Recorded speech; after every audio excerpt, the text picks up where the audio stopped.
Hello everybody and welcome back to another Marvel Crisis Protocol custom character creation video. And for this week's custom character, we are in our first week of February here, which means it is time to move on to DC villains. I know a bunch of you guys have been really excited to move to these guys because, of course, this is the first time we are revisiting a theme, so in theory, we will be getting very close to having enough characters we can actually do a battle report with these, which would be super sweet. So, without further ado, we're going to go ahead and start working on Mr. Reverse Flash Eobard Thawne here. And yeah, I have some cool ideas for this. Now, one thing I am going to mention real quick at the beginning of this video is a slight format change that I'm going to be doing for some of this series. I think I'm going to base it on the theme of the month, but in the case of this theme and probably most themes, I think I'm going to be cutting out the wiki read because realistically, most people who've clicked on this video already know who the character is, so that's not really relevant to them. So yeah, I'm still going to have the wiki page open for myself just to get ideas and inspiration and things like that, and I might mention where I got some things from, but yeah, for the most part, I think I'm just going to kind of go with it and we'll go from there. But I do have another tab open for this one because I do want to be taking a look at the Flash that we made in a previous episode of this series back a few months ago now, and of course, when making the Reverse Flash, I want to kind of do some things that are a little bit on the inverse, so I have some really cool ideas here, and I'm super excited about them. So without further ado, we're going to go ahead and get into things. Starting out, we're going to be taking a look at the stat block here and what we kind of want to give him here. So if regular Flash is 344, he's got 6 stamina and is a 5 threat.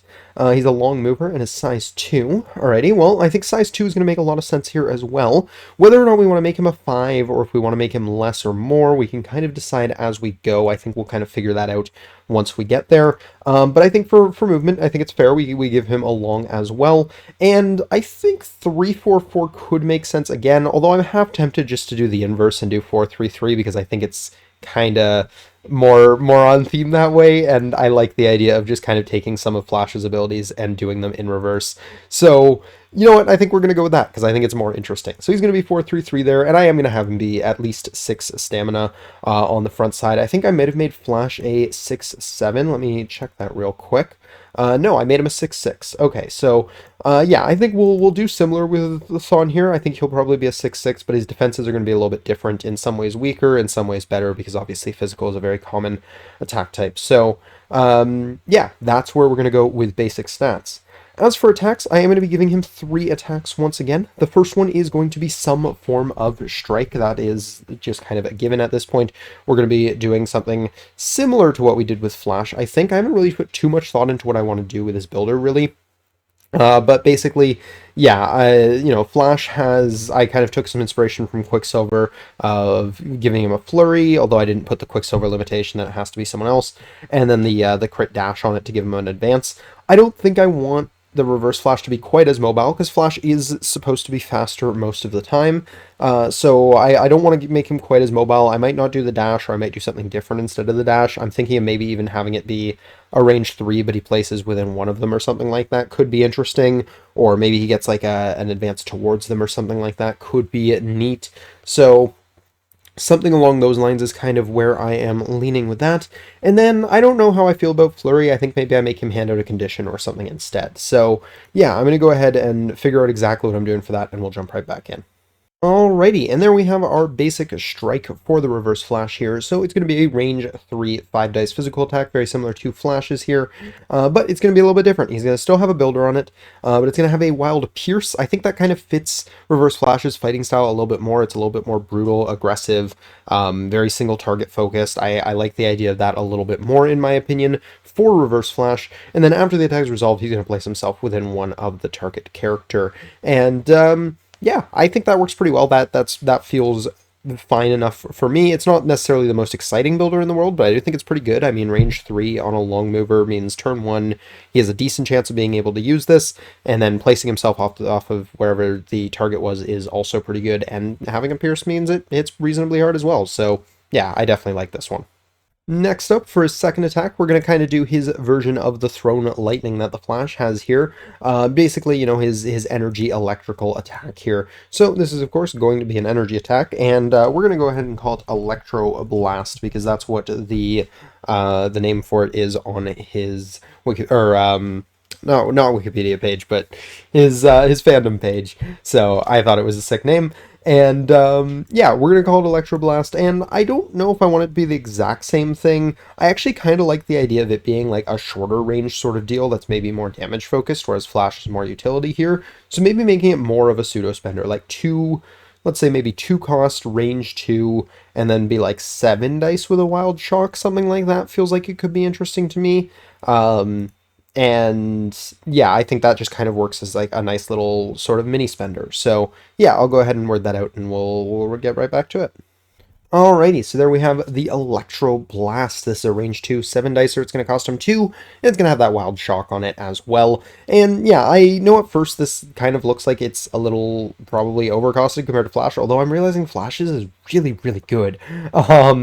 But I think it works really interestingly, or not necessarily interestingly, but really well with what we've already given him in that basic strike, because he's placing himself off of them, so that range 2 really isn't going to feel like too much of a limitation, which is why I think I'm also going to go that direction with his spender, because there was a really cool ability I read about that I didn't really know he had on his wiki page, and I want to factor that in with his spender here. So yeah, let's go ahead and work on that next. And the ability I'm talking about here is Life Absorption. So, according to his wiki page, by creating an electrical field around a person and focusing it, he can use his negative energy to steal years from others' lifelines, adding to his power. This process rapidly ages the victim to death. And I think this could be a really, really cool sort of spender ability here. So whether or not we make this physical energy or even mystic, honestly, I'm not 100% sure. I'm kind of leaning towards energy. And I'm thinking this is going to be something like a, let's go with 4 cost superpower here, or not superpower, spender here. And we're going to make this a, let's do 8 dice. I don't want to go too crazy with it. I was thinking maybe 9 or 10, but let's do 8.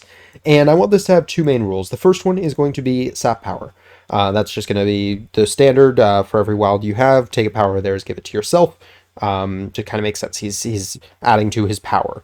The other thing, the stealing the years kind of part of it, I think could be kind of cool if we do basically sap power but for health, and it's off of skulls. So it'll kind of work like the oh, what's it called that Dr. Voodoo has on his spender. Forgetting exactly what it's called, but basically, I think it's called Power Burn.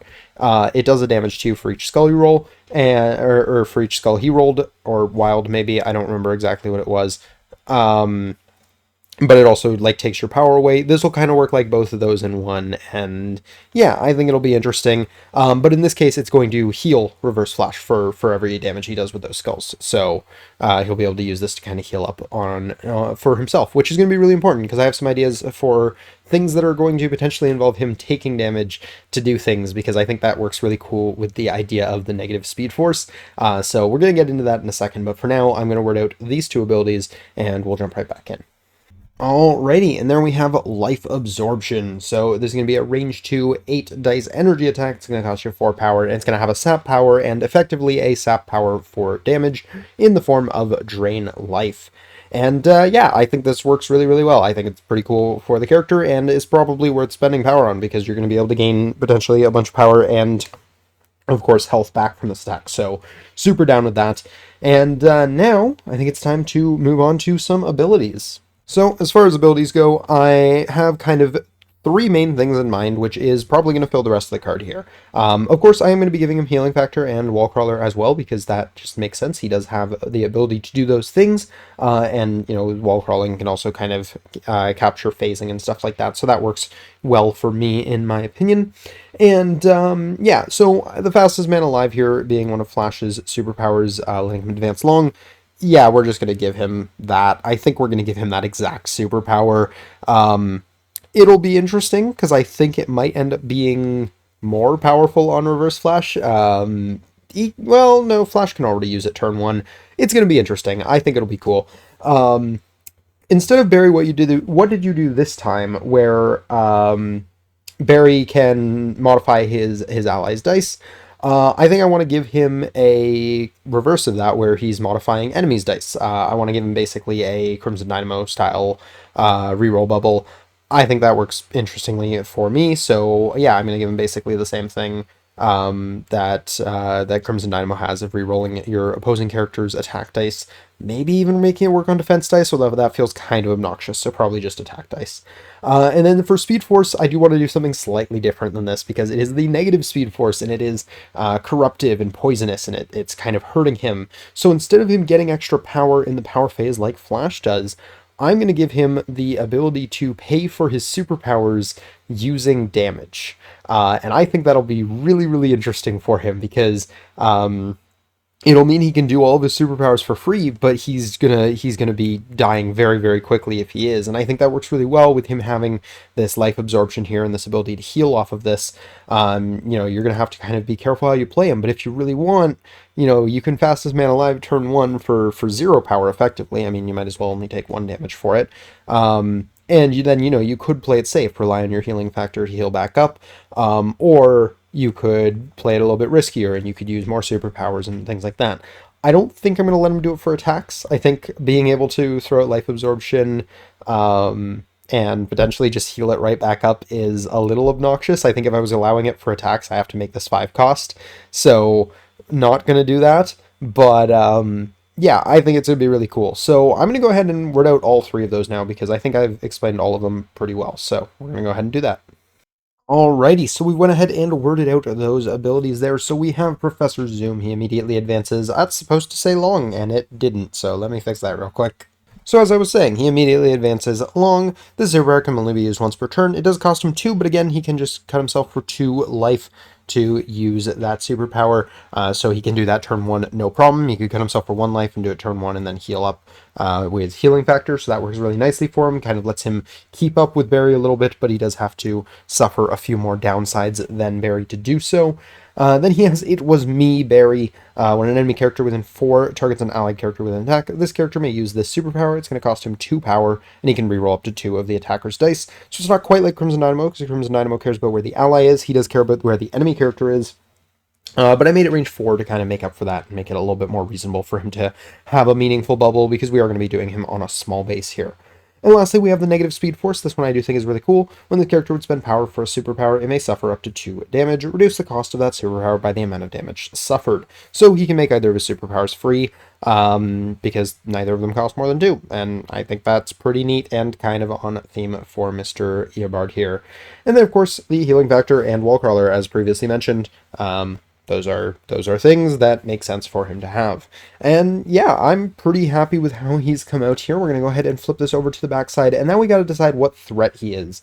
And I think it's interesting, because I think he's going to be extremely squishy, although It Was Me Barry is interesting for that, because he can take damage to try and stop himself from taking damage if he really wants, which I guess really that's just stopping triggers is what you're doing, because that's actually probably going to be worse for you in the long run damage-wise than the amount of dice you're rerolling than if you just hadn't used the superpower. So you're just stopping triggers, which is obviously a big deal. A lot of triggers can matter a lot for a lot of different reasons. That's an interesting one, actually. I didn't really think much about that. That's probably going to work better as a support ability for other characters rather than defensive tech for himself. So with that in mind, threat-wise, I'm not 100% sure where to put this guy. I don't think he's a 5, though. I think he's a 4. I think he's a 4, and I'm honestly half tempted to give him 7 health on his flip. I don't know if that's too much. He might be too good as a 4 with 7 health on his flip. He's not a safe grab, because he's only... well, okay, he is a safe grab, because he can take 2 damage to safe grab. That's fine, I think. But you know what? I want that 2 damage to feel meaningful, so I think we keep him as 6/6. I want him to be playing a balancing game of his own health and his power most of the game. I think that'll make him really, really interesting, and yeah, I think that's cool. So yeah, I think balance is all over the place on this guy. He's got some really, in my opinion, really, really neat and unique abilities. Not sure how well balanced he is, but at the end of the day, I think that's what this series is more about.